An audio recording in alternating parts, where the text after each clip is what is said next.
Welcome to a special edition of Off the Page, the show where we talk with Colorado authors to get the story behind the story. I'm Stacy McKenzie, a librarian here at Mamie Dowd Eisenhower Public Library in Broomfield, and tonight we present a book talk by Laird Hunt, author of Never Home.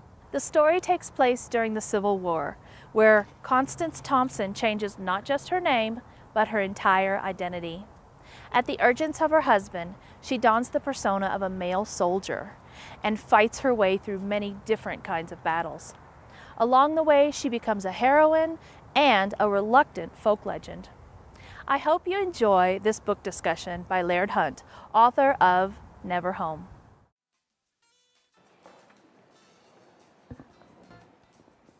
Our author's a lot taller than I am. Well, good evening and welcome to the Mamie Dowd Eisenhower Public Library's 10th annual One Book, One Broomfield program. I'm Roberta Depp, Director of Library Services and Cultural Affairs for the City and County of Broomfield. And it's a special pleasure to share this anniversary with all of you. And we've placed posters of all of our annual selections for the One Book, One Broomfield up front. And at the back, in the lobby, you'll also find some bookmarks that have all of the titles on them. So if you haven't had a chance to read all of those, pick up a bookmark and enjoy the retrospective One Book, One Broomfield. I remember well when former Mayor Karen Stewart approached me in 2005 about the possibility of starting a One Book program. It was a movement gaining momentum around the country in libraries, and Karen had heard about it. Who would have guessed it would still be going strong 10 years later? Former Mayor Pat Quinn and current Mayor Randy Ahrens have continued the tradition of the mayor's involvement in the One Book, One Broomfield program. So I'd like to welcome and express appreciation to former Mayor Karen Stewart, who's with us this evening, for her vision in helping start this wonderful community program. Could you please all join me in showing our appreciation?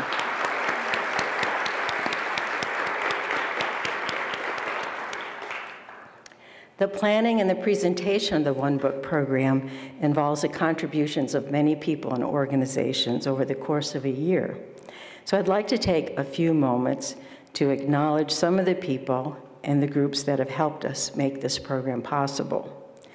The One Book Steering Committee, they're the folks who read a lot of books to come up with our selection. So it's Mayor Randy Ahrens, Bob Jasinski, Carrie Pettis, Colleen Sawyer, Irene Roberts, Roseanne Doran, and Jason McKinney. And then library staff, Gigi Yang, Elaine Mason, Tiffany Clennon, and Catherine Lineup.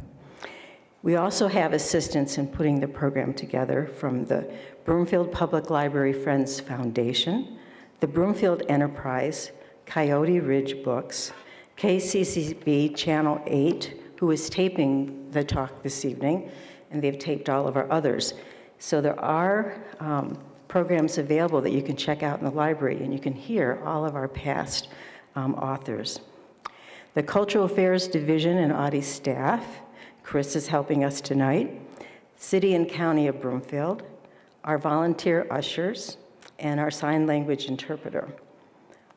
So after the authors talk, there will be some time for questions and answers, and then book signing in the lobby. Coyote Ridge Books is again generously helping us out with sale of books, if you'd like to have a copy. And the author will be happy to autograph. And so now I'd like to bring up Mayor Ahrens, who will introduce our guest author. Thank you.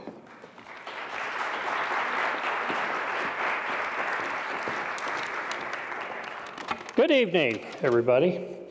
As mayor and on behalf of the City and County of Broomfield, I welcome you to this 10th One Book, One Broomfield program.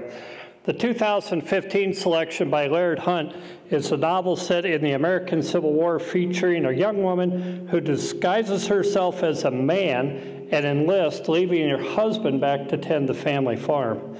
The Civil War is one of the central event in America's central conscious. The book is especially appropriate as this year is actually the 150th anniversary of the end of the war. And it kind of struck a personal chord with me. I was happened to do some genealogy, and one of my relatives from the Nixon line actually had 5 of 10 sons fight in the Civil War. Another, Henry Damey, received a discharge and was reported dead in 1864. And after driving a stagecoach in the Salt Creek area in Nebraska, at the age of 82 in 1924, he died. That was actually one of the problems that happened to a lot of the communities. As some of you came to the historical talk, you would have these major battles, and you'd have thousands of men that were injured and passed away, and they'd be located next to these small towns that have a population of 100 people. And what do? That was a major event. I can't imagine if something like that happened to Broomfield without all the forensic evidence and the DNA. How do you identify all those people? So it's amazing. And actually, I had some other relatives in the war too. William Eldridge, who that part of my family came over with William Penn and with the Quakers fought, and he actually lost 3 nephews. Laird Hunt is an award-winning author of many novels and short stories, including A Kind One, which was a finalist for both the 2013 Penn Faulkner Award and the 2013 Penn U.S. Literary Award in Fiction, as well as the winner of the 2013 Anisfield Wolf Book Award for Fiction. His writings, reviews, and translations have appeared in the United States and abroad, and included in the New York Times, the Wall Street Journal, and McSweeney's.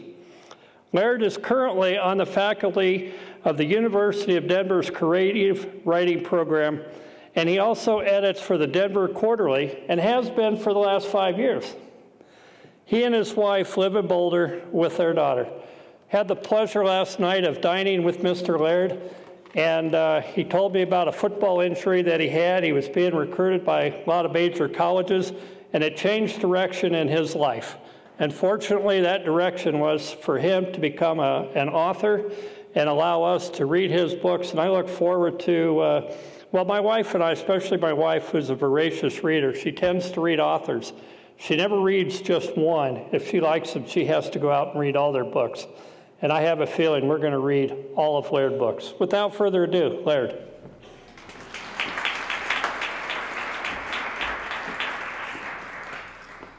Thank you so much, Mayor Ahrens, and thank you to One Book Broomfield, to the library, and to all involved, all of you also for coming out this evening. It's a pleasure and an honor to be part of this really wonderful lineup of writers.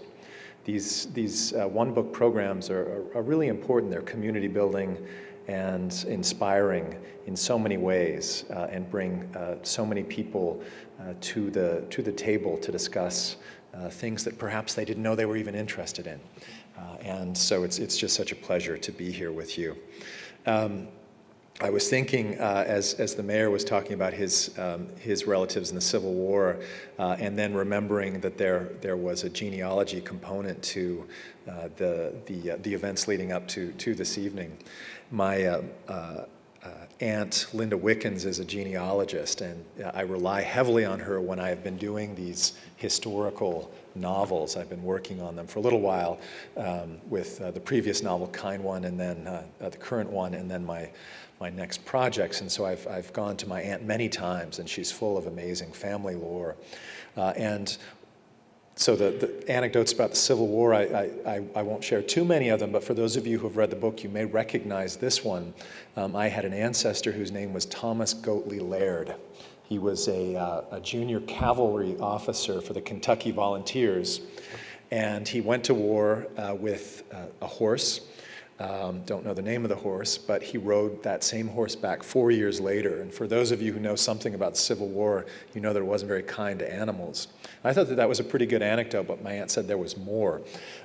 When Thomas Goatley Laird, who's been transformed to Thomas Lord in the novel, was getting ready to lead his men forward for an engagement, he felt something hit him very hard between his two middle fingers. And he looked over, and apparently he caught a bullet that had come to the end of its trajectory. And the family story goes that he took the bullet and stuck it in his pocket and continued the charge. I don't know if that's true or not. But it's a pretty good story. I told this to an older novelist friend whose name is Harry Matthews, someone I admire very much. I told him that anecdote, and he said, that's not bad. I said, all right, what do you have? And he said that when his father actually was a little boy, if you had behaved, you were allowed to go and sit in Grandpa's lap and feel the bullet, which was caught behind his ear.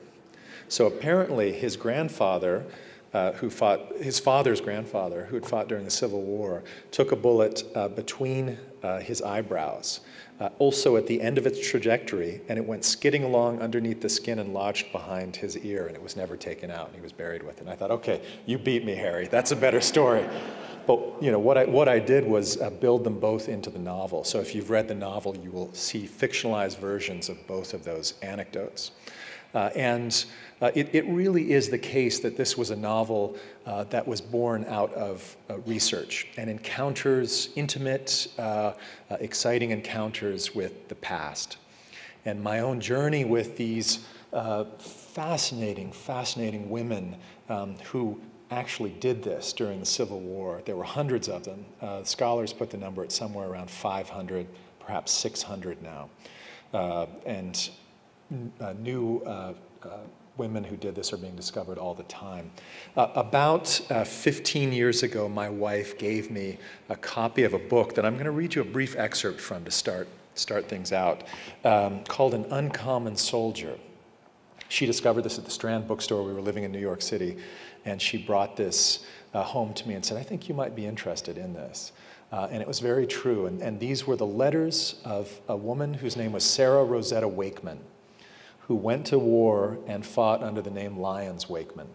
She fought for 2 years for the North, and then died during her service, and she never made it home. And I made this encounter with her letters, and again, I'm going to read you a small excerpt from them, and was really, really struck by them, but I didn't know what to do with it. I just didn't have the voice, didn't have the story, and so I just tucked it away, set it aside.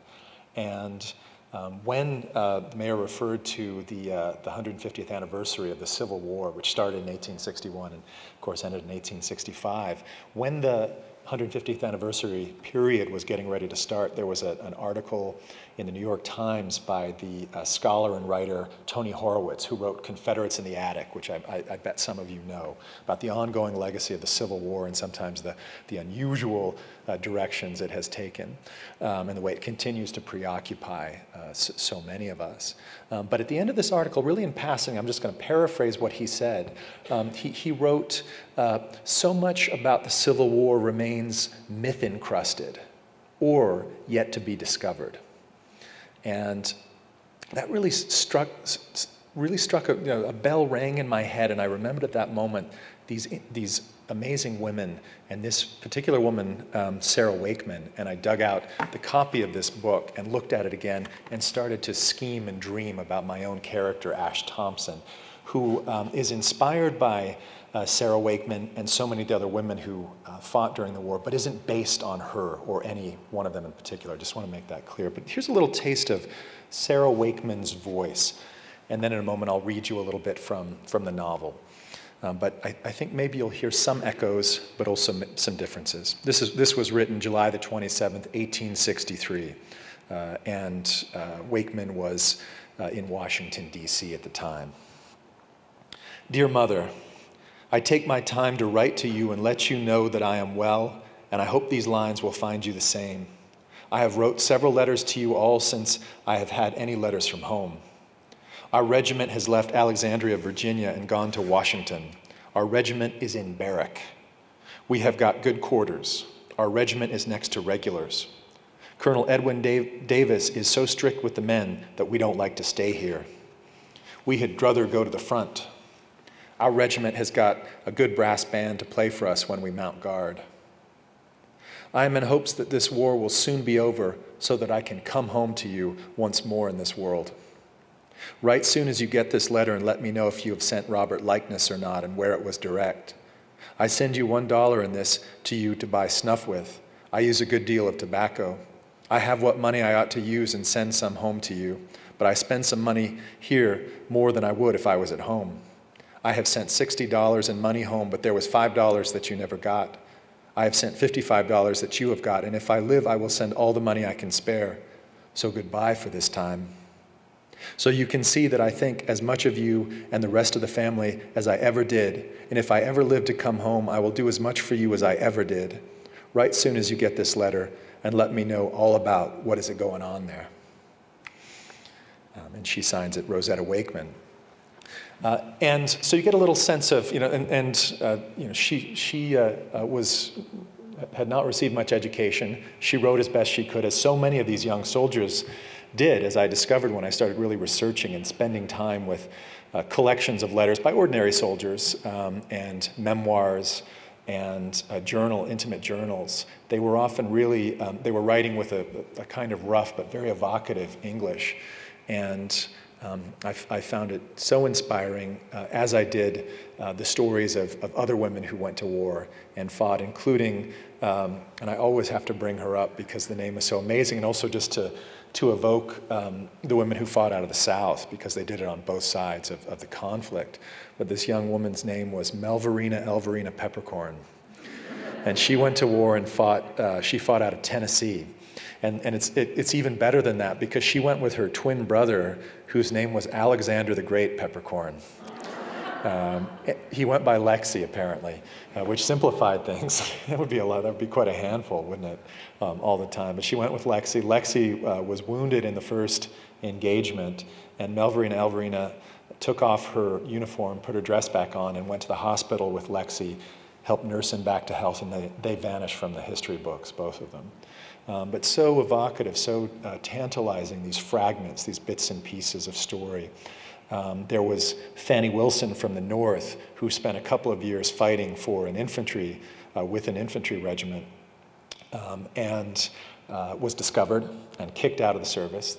You were instantly kicked out once you were discovered. There just wasn't any argument about it.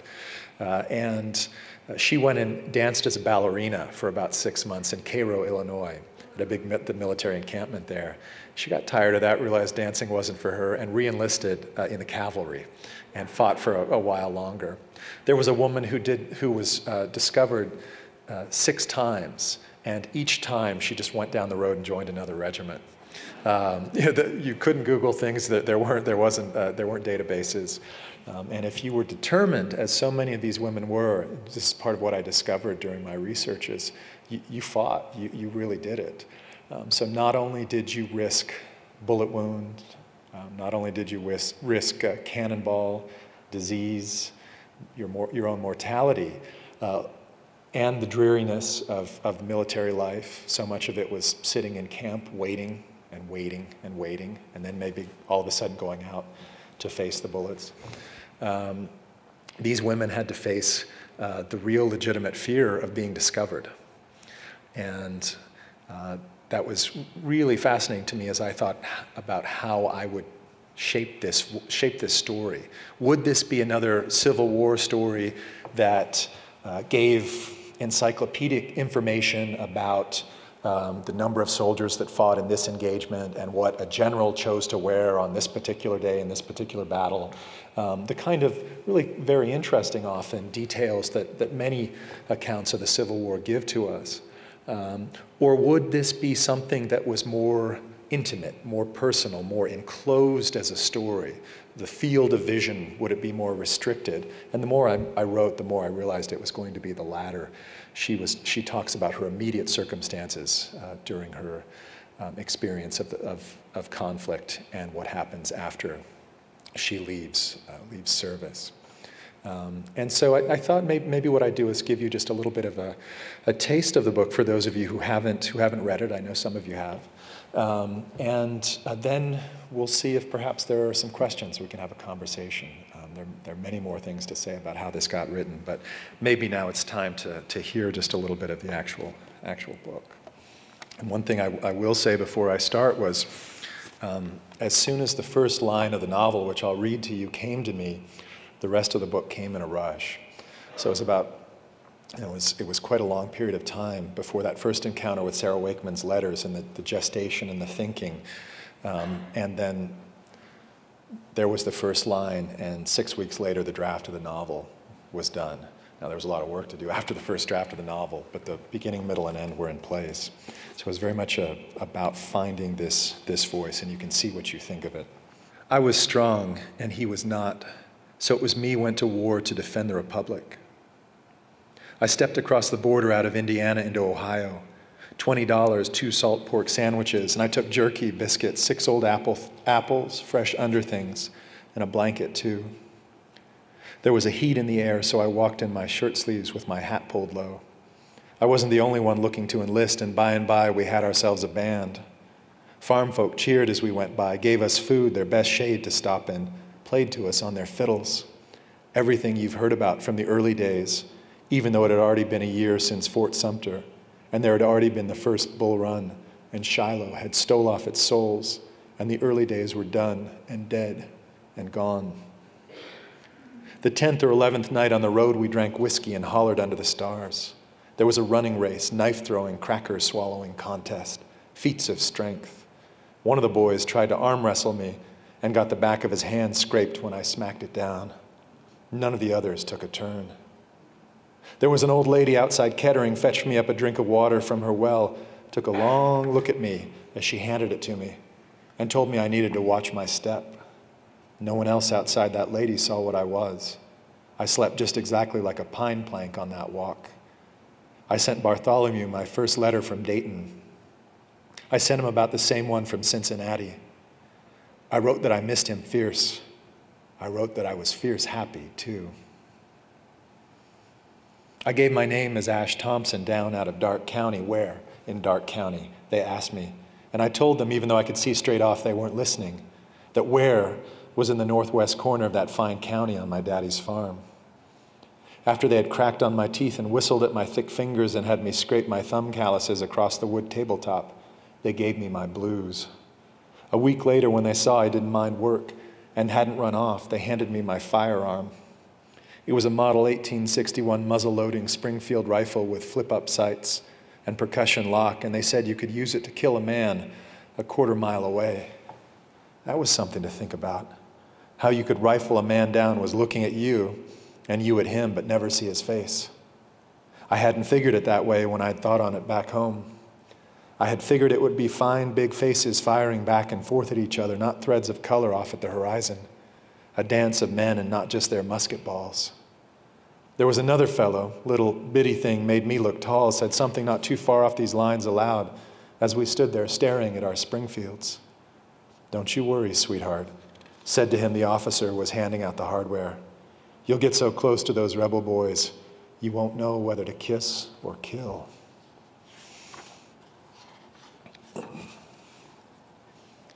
They got us what they thought was trained up enough to where we wouldn't stab or shoot at each other too much, and we boarded paddle boats and went down the river, then got off and marched toward the fiery south. There was battles up ahead, and soon as word got around that we were moving forward to make their acquaintance, the regiment commenced to bleed off a number of its boys. It wasn't anything at all to step away from the line and not come back. A kind of mud and mist covered our faces. We were unknown things that marched along with muskets. We might have done a thing or two back in the camp to get us noticed, but now that camp was left behind. The sergeant had seen I could shoot, hadn't come along. The boys from my band had seen me at arm wrestling, weren't there. I'll confess it to you, is all I'm saying, that I thought about leaving many was the time as we marched, despite what Bartholomew had written me about my not being ready to come home yet, despite all I said those days to my dead mother. "I won't run," I said to her. "You will or you won't," she said back. There is no storm of ice or fire can make me run, I said to her. You will learn whether that's a lie one way or the other, she said back. I was thinking about it, about leaving and putting the lie straight into my step when we marched through one of those towns where they were all lined up to cheer and we saw a girl climbing a tree to look at us better. There must have been something sharp on one of the branches because her chemise got caught as she climbed and it tore right off. That brought a roar up out of all the boys around me, and the girl in the tree took the chemise that she wasn't wearing any longer and waved it at us.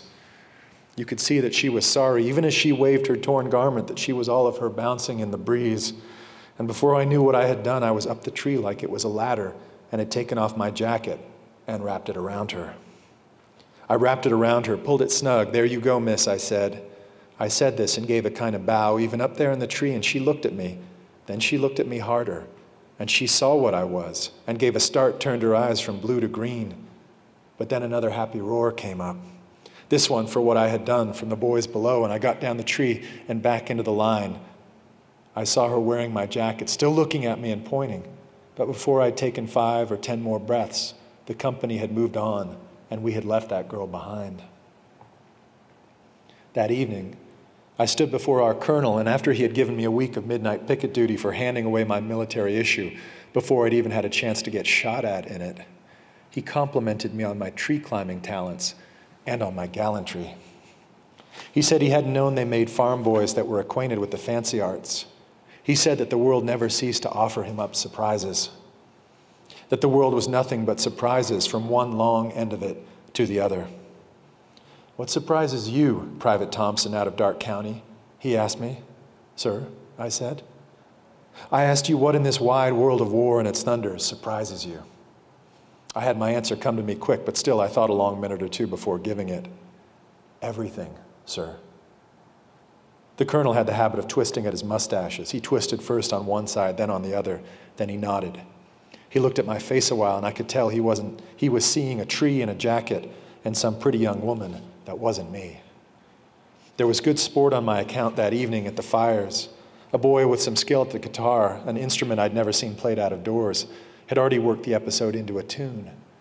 Gallon Ash went up the tree, helped a sweet old girl along. That boy didn't have the voice Bartholomew had when he was at his fiddle of an evening when we were sitting together on a straw bale under the stars, but I'd heard worse. Another boy could play the bones, took up with him. There was some hands clapping. 2 or 3 got up a kind of jig that they pulled me into the middle of and made me hop and shuffle along. When I went out later to my first night of picket, that song came with me. There was a Louisville boy on duty with me called me Gallon Ash and hummed some of it. I told him he'd better keep that name to himself, but some of the others heard and took it up, and then there wasn't any stopping it. Even our colonel, when I saw him again the next day, handed it over to me to wear, so I put it on. Wearing it the following night, I shot my first man. 6 or 7 of them, looking to harass and harry or Lord knows what, came up out of the trees an inch or 2 before dawn. Half the boys on our portion of the line were nestled in the leaves and slow to rise, so it was only a few of us had our muskets at the ready and fired at the blurs come running through the draw. Only one of our firearms functioned, and that was mine. I got a look at the man I'd killed when his brothers had run off. He had curly dark hair and a little beard. His mouth was large and his cheekbones high. The ball had hit him just above his left breast. You could see a kind of brown bloom coming up through his light coat. He had a filthy old dressing on his left hand, and fingernails could have used a trim. Our relief came with the sun and told us to head back and report, but I stayed on a minute with the killed man. Like anyone else, I'd seen plenty of the dead, but never one I had made. I had just that morning crafted another light remark about how many rebels I aimed to account for, how many I planned to shoot and skin. We had larked on that subject every day. Some of those had already been in fights had told us that what we were most likely to do when the enemy was all lined up and aiming at us was run. But I had not run. I had fired my weapon. "Did you see that, Mother?" I whispered. "I saw it," she whispered back. My mother had a story she liked to tell about a man her death was waiting up around the bend. He changed his direction and walked the other way. You know how that ends. I had known it before I left for war, and I knew it down there in the South with its bones and ball stove roofs. So when the regiment's numbers commenced again to drop after a call to double time it up to the sound of the cannon we'd begun to hear, I gripped harder at my Springfield and swung my cartridge box around behind me and quit my trips to the bushes and followed fast. I did not even start to imagine what it would be like not to follow. I was only sorry that I would be obliged to engage with my stomach in its poor shape. Not so sorry, though, that I slowed when a pair of corporals jogged down the line telling those who were too sick to drop back.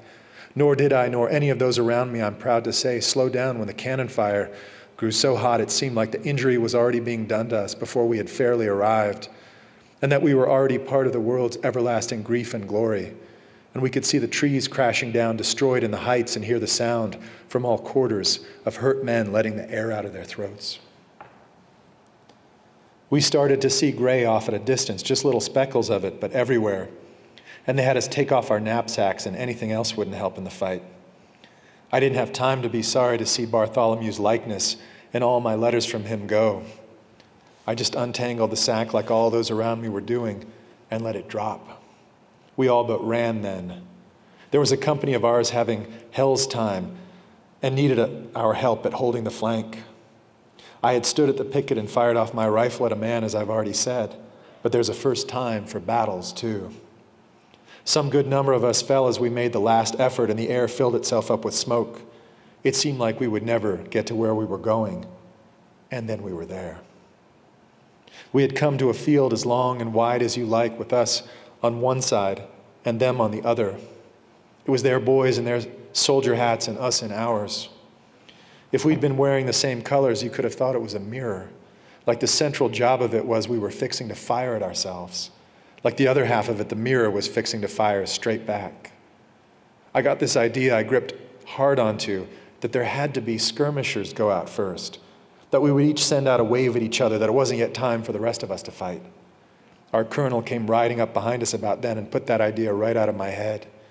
He rode up, then got down off his horse and gave his mustaches a twist and said we hadn't come all the way over from Ohio to pick petunias, that it was time to bring thunder, to fling doom, to stand shoulder to shoulder and never fear the dark.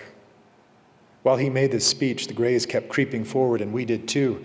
And when we had both quit creeping, our throats and eyes had already started fighting, and our colors stood not 40 yards apart.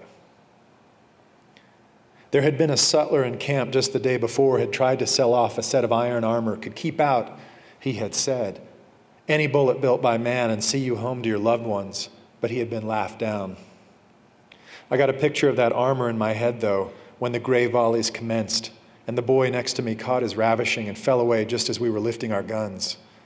The boy on the other side of me croaked out about sure wishing he had a rock or tree to stand behind. And the old fellow, been in plenty of fights next to him, laughed and bit open a cartridge, sniffed loud and said, "You are the tree, son." I'll stop there with that.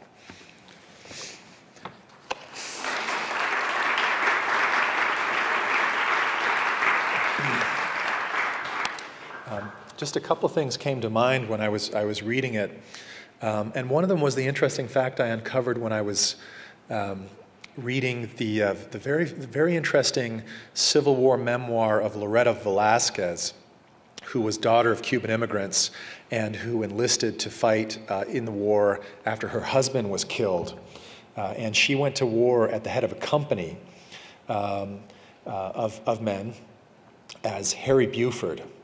Fascinating story. Very, very few of the women who did this that we know went as officers, and she had enough money to recruit a group of men and also to build herself, or have built for herself, a whalebone exoskeleton to hide her curves under the uniform.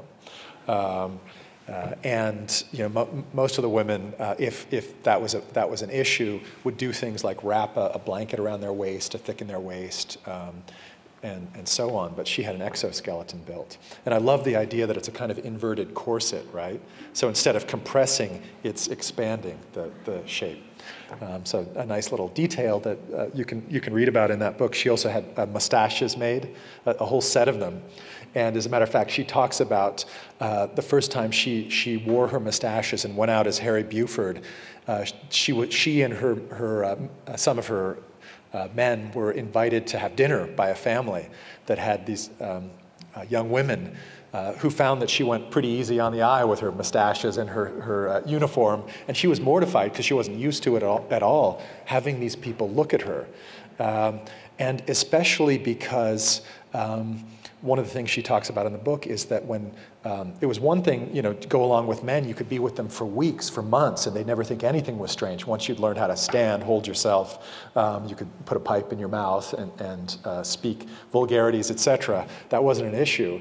But whenever she was around other women, she would instantly see a different kind of regard. And whether or not it was a young, you know, a teenage girl thinking she was a pretty handsome officer, or an older woman who was looking, the regard was too penetrating, and she immediately started to fear that the disguise would just be cast aside. So when I read that about the old woman who gave her a drink of water, recognizing what she was, that she wasn't who she seemed to be, that comes from that research I did with Loretta Velasquez. She had a very colorful story, Loretta Velasquez. She went on to serve as a spy for both sides of the conflict. And you can read all about it in her memoir, some of which apparently was a little embellished, but the heart of it, I think, is true. And there's a documentary about her as well.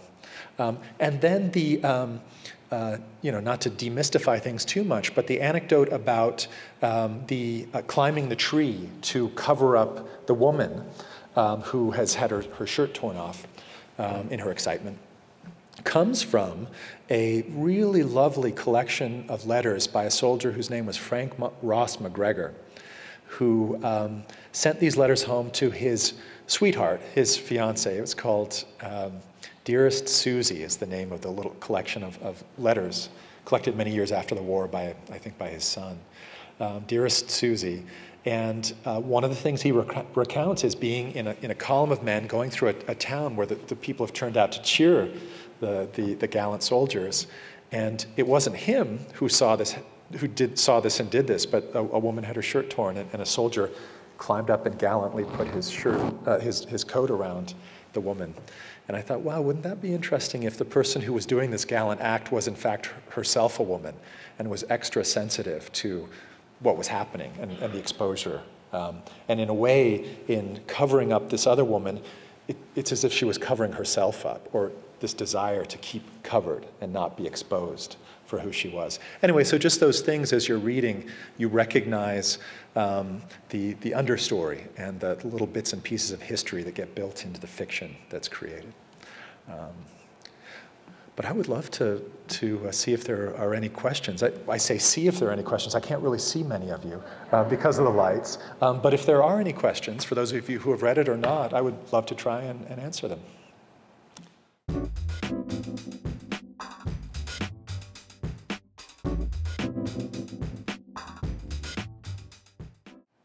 So for those of you, if you couldn't hear, the question is there's a moment in the novel where Ash's husband, Bartholomew, sends her a little packet of soil from the farm, which is in fact Ash's farm, Constance's farm that she's inherited from her mother, which was the way it worked in my family. I spent many of my formative years on a farm which had gone down matrilineally and had been owned by my great-grandmother, not my great-grandfather. So that was, again, a little bit of personal history that got built into this.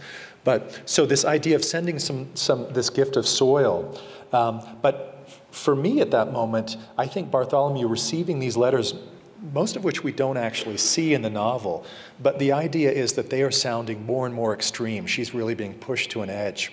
And so with this idea of taking a bite of the soil, putting a little bit of it in your mouth, maybe swallowing it, is this idea of grounding and getting her recentered, regrounded, doing what he can from 800 miles away effectively. So that's where that came from. And also just all those years I spent on the farm raised in large part there. It was just me and my grandmother at that moment, for those years. And she was someone who was very attuned to the potency of the land that she had inherited from her mother. And it was not at all uncommon for her to take some soil, maybe even stick it in a little bag to take with her on a trip, that kind of thing. So it had a kind of talismanic feeling to me that I wanted to communicate in the novel.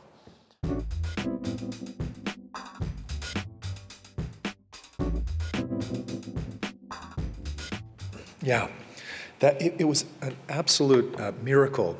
The percentage of letters, and I won't be able to give you the exact percentage that were written that got through, and people don't know quite how many letters are written, obviously, but so many letters in a time of war, and in a time of all sorts of scarcity, were able to get through the postal system at the time and reach their recipients. And so that the people on the front, as you say, who were shifting constantly, like Sarah Wakeman, was in so many different locations, constantly being moved around. And it wasn't just being moved a couple miles down the road, it would be 300 miles in this direction, and then now we're going to march 150 back this way, et cetera. But these huge groups of people in constant motion. But then you think about it, finding an army is not necessarily very difficult. What's difficult is that finding within that large group those individuals, because we're talking about entities that had thousands of people within them. But nonetheless, they were so organized, and mail was such a priority that they made it their business effectively to make sure that things got through. There is an incident later in the novel, really kind of close to my heart, in which Ash finds herself after a battle, pinned beneath a tree, and there is someone sitting behind her who gives her a suggestion on how to free herself. And she discovers that this is a Confederate who has been helping her, and it's a dying Confederate, an older gentleman. And what he wants more than anything in his last moments on earth is a piece of paper. He worked, as his line of work had him writing constantly. And what he wanted more than anything was just a clean sheet of paper. And one of the things I discovered, in my research was that the South ran out of paper much more quickly without all the infrastructure, and because so many battles were being, of course, fought in southern lands. Paper went pretty quickly, as did so many other things. And so there was, a colleague of mine at the University of Denver, Sela Satterstrom, who's from Natchez, Mississippi, talked about the letters passed down in her family that were written on wallpaper that had been torn off the walls. They would use anything that you could write on was repurposed. And so Ash is able to give this dying soldier a piece of paper that she's bought. It's much easier to get a hold of in these northern camps with these sutlers, these merchants who would come to the camps and sell all sorts of goods. Like the iron armor was something I read about. I didn't make that up. But this was advertised as a device that could see you through the battle. Can you imagine these Civil War soldiers clanking through? It was already hard enough in heavy woolen uniforms. But I was astonished too, and at the rate of literacy as well. It was really quite amazing. Even if it was rudimentary literacy and the letters are pretty rough going, they are communicating and their families are communicating in return. And then the little tiny tidbit of information about, that goes back to the quote, Sarah Wakeman. Sometimes she signed her letters home Sarah, and sometimes she signed them Lions.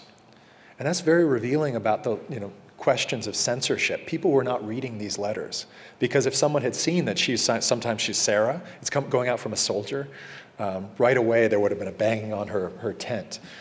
What's going on here? But no one was reading them. There was a kind of free exchange of mail. And sometimes they said things that were very revealing, but they didn't get to their recipient for 3 or 4 weeks sometimes, and the information was stale, troop movements and so on and so forth.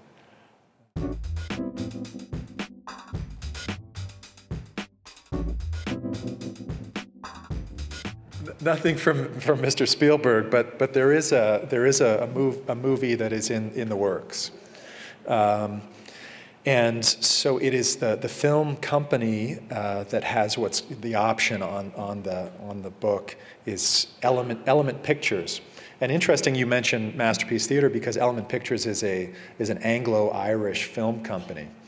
They were one of the original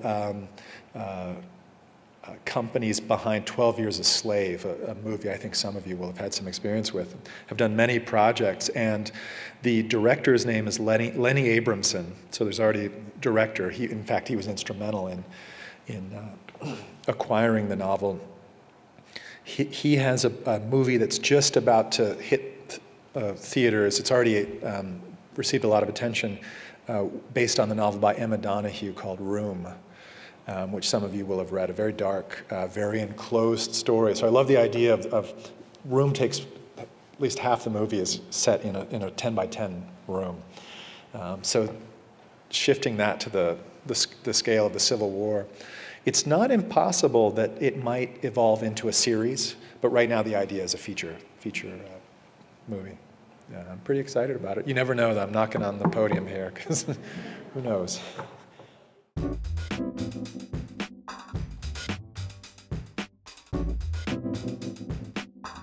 Well, that's certainly what I've been focused on for the past few years, and I've been writing a series of this, well, they're not really, it's not a series of books, but a group of books that I'm thinking of as a kind of, I'm informally calling it a Dark America quartet. So Kind One, which was the preceding novel, and the first one that got me onto this vein, is set just before the Civil War. And as a matter of fact, one of the location for Kind One appears in Neverhome, but it's not, I don't call it out. But a few readers have said, wait a minute, that's the place. That's where it all happened, in this place in Kentucky. And so it deals with slavery. And it has a first-person female narrator. So, you know, I mentioned a little while ago that I was raised in large part by my paternal grandmother on this farm in Indiana. And so I had the great gift in starting Kind One and then in writing Neverhome of having my grandmother's voice absolutely lodged in my head. If you live in a farmhouse, you start when you're 13 years old and you're with your grandmother, and you give her plenty of occasions to raise her voice at you, justified, fully justified, the voice stays with you. And it's not that the voice you hear in Neverhome or in Kind One, which is distinct, is my grandmother's voice, but her voice was haunted by all of the people she had known in her youth. When she was a little girl in rural Indiana, there were Civil War veterans still very much an active part of the community. And so when she would raise her voice, she would start to drop words. She was a Latin teacher and an English teacher, but she would drop words. Her accent would come on strong. And she would speak with these other voices. And so I have those in my head when I'm writing. And then I've written the one just before the Civil War, the one set during the Civil War. And the next novel that will come out is going to be set in 1930 in rural Indiana. Having said all of that, my novels are actually not all historical. And so some people have been quite surprised actually when they've picked up say a book like The Impossibly or The Exquisite. The Exquisite is set in New York just after September 11th. I was there, I was in Lower Manhattan that day. And having come from reading Neverhome, like, wait a minute, this is, urban New York, relatively contemporary.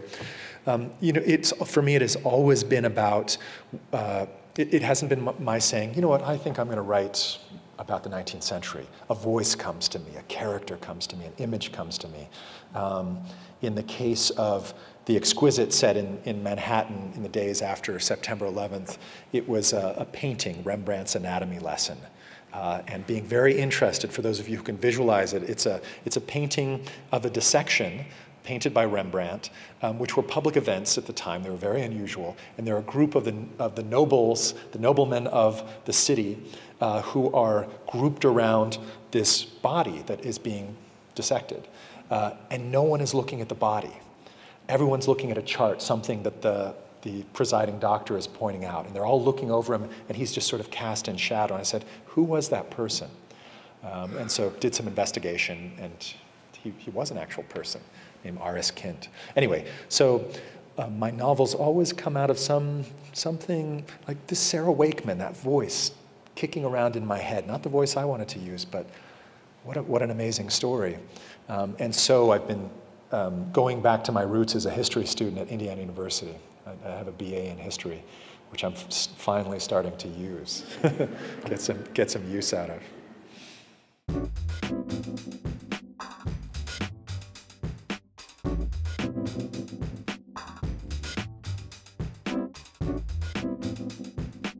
Yeah, so I mean, that really, it really was one, amazing to me as it is to so many others. How on earth did they get away with this for so long? Just in general, as a general proposition. And so there were conditions in place that made it possible during the Civil War in a way that it wasn't during the Revolutionary War, for example, even though there was Deborah Sampson who fought during the Revolutionary War. But even just a few years after the Civil War, things changed. But during the war, there was almost no physical exam to get in to fight to start with. And I gave a description that was pretty much accurate. If you could, if your teeth were fairly solid in your mouth, tap on your teeth, and then pick up that heavy thing over there, all right, you're in. Sometimes there were doctors who were, okay, unbutton your shirt, let me, listen to your heart, etc. Then the women would simply just go and find another regiment, or another company, I should say, and go in through that way. Uniforms, if you can conjure a picture in your mind of a Civil War uniform, they were ill-fitting, often baggy, hanging loosely, so that helped as well. People slept in their clothes and didn't bathe very frequently. It was the Victorian era, and people didn't necessarily all decide to rip off their clothes and jump naked into a creek together. Or if some people did that, it wasn't at all unusual for a contingent of men to say, I'm not going to do that. I'm not taking my clothes off. People took care of their personal needs in private, et cetera. So there are all those conditions in place. And then there was this idea that people were who they seemed to be from the outside. I mean, that's something, and I should evoke this book by the two scholars, Deanne Blanton and Lauren Cook, called They Fought Like Demons, where I did a fair amount of my research. And they talked about this idea that, you really were the surfaces, the exteriors, during this particular period. Nonetheless, it really was the case that these men who would, if you fought alongside someone and you've dug ditches alongside someone and they sound like a man and they act like a man, and you're a 17-year-old soldier, I remember that it was an incredibly young armies that got younger and younger as the war went on, younger and older to some extent. As is always the case, but it was very marked during the Civil War. You sort of like, okay, this is just this is my fighting friend here. But women would come into it in a different way and look with a different kind of gaze and see with a different set of eyes in a way. And even if they weren't really seeing, there was this great fear that my fellows will see me. They will understand who I am. And then as far as the relationship with Neva Thatcher goes, that was an interesting part in the rewriting. So I talked about the novel took about 6 weeks. It was 120 pages long. I had the beginning, middle, and the end. And I had Neva Thatcher, who was this nurse who takes Ash in that early draft, but it was about a page and a half. And it was really something that only developed in the rewriting, revisioning, and someone saying she needs to be a character and not just a device, this Neva Thatcher person. And it was in that revision and rewriting that I understood that the relationship they had, as you say, quasi-lesbian, I think that was the term you used. They're not sure of the terms, and the terms are never evoked, but it is, it is being enacted in that way. And it was really interesting, one of those things where I didn't say, oh, I'm going to stick this in. That would be really interesting, wouldn't it? At all. It just sort of happened in the writing and in Ash's telling of what happened as I dug deeper into the scene. And that was developed. And I thought it was very important that she be the one who betray Ash. And she does it, I think, for really interesting, sort of psychologically, I found it quite intriguing to realize what it was that had angered her. It was that she wasn't going to reject her advances to go home to her husband, to her farm, to her life. She was going to reject her advances to go and fight some more, try to fight some more. And there was something about that was just too much for this person. And she does her a very bad turn, I'll say.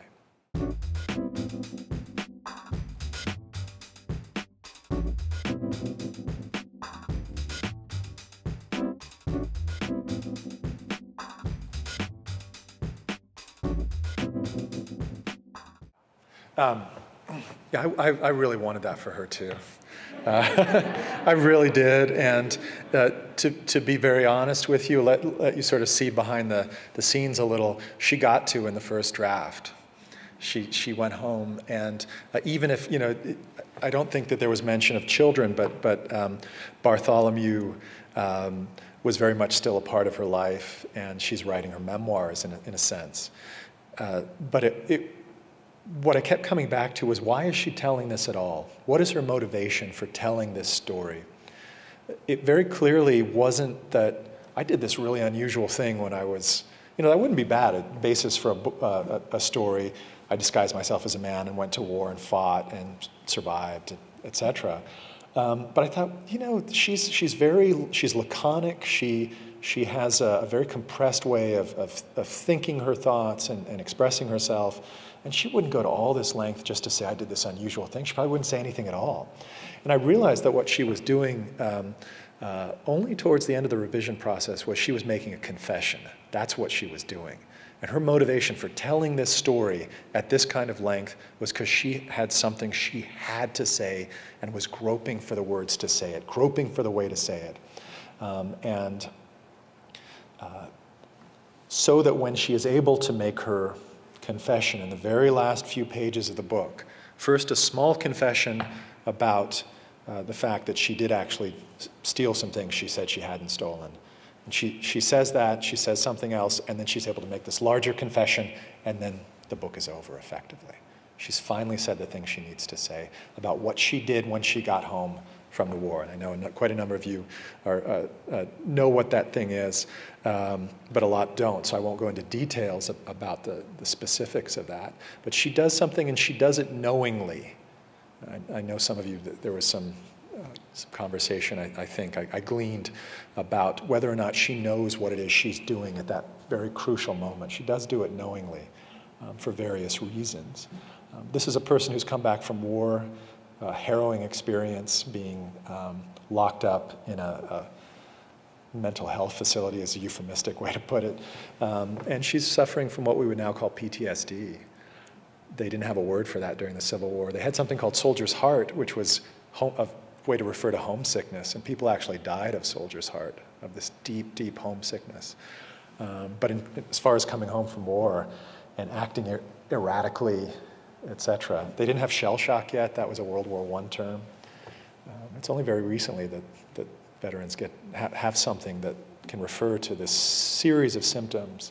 And Ash is suffering from something much like what we would call PTSD, and so she does something she regrets. And so the point of, not the single point, but one of the major ideas of the novel is she's finally getting to say it.